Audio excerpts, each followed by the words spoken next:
Good morning. These are your Nassau Guardian highlights for Friday, March 6th and 2026, brought to you by Your Daily Bahamas Headlines, especially for people on the go and those who are visually impaired.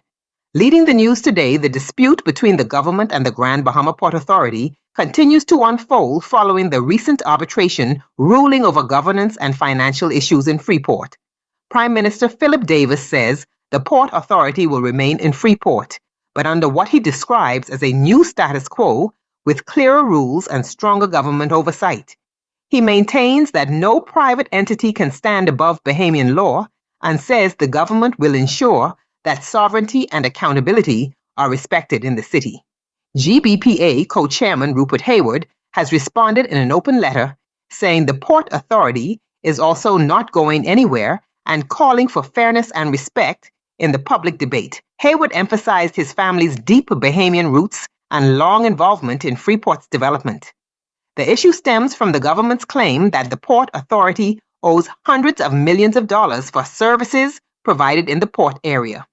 While the arbitration tribunal rejected the full $357 million claim, it confirmed that the Port Authority must make certain payments to the government through 2054 and rejected most of the Port Authority's counterclaims.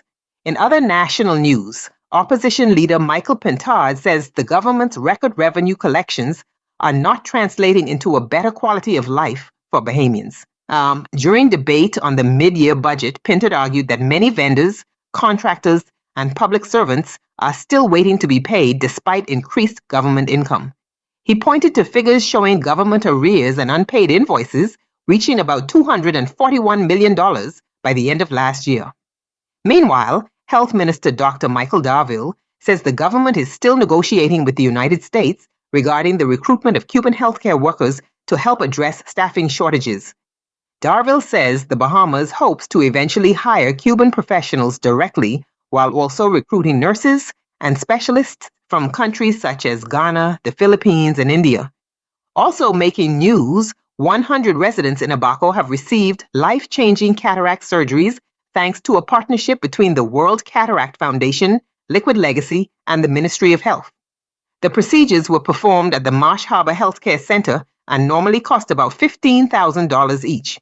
Officials say the program has already restored vision and improved quality of life for many patients. In crime news, a 46-year-old man has been sentenced to 18 years in prison for raping a 17-year-old girl after offering her a ride home. In another court matter, a Marine accused of having a sexual relationship with an 11-year-old girl is currently on trial before the Supreme Court. And in the United States, a Bahamian man accused of being caught with 200 kilograms of cocaine near Florida has pleaded not guilty to drug trafficking charges. If convicted, he faces a potential sentence ranging from 10 years to life in prison. Turning to business news, Bahamas Power and Light says it may be protected from rising oil prices linked to the developing conflict involving Iran. BPL officials say the company entered into a fuel hedging program several months ago that locks in fuel prices and helps shield the country from sudden global market swings.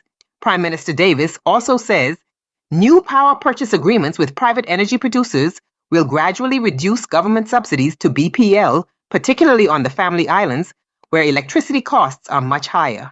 In today's editorial, The Guardian reflects on International Women's Day, which will be observed on March 8th under the theme, Give to Gain. The editorial notes that supporting women through education, mentorship, and opportunity strengthens society as a whole, while also pointing out that the Bahamas still has work to do in achieving full gender equality.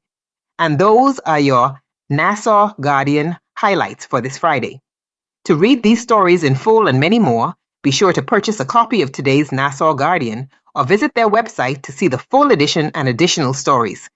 As we close, remember this: knowledge is power, and staying informed helps us all build a better nation. Enjoy your day, be blessed, and be a blessing.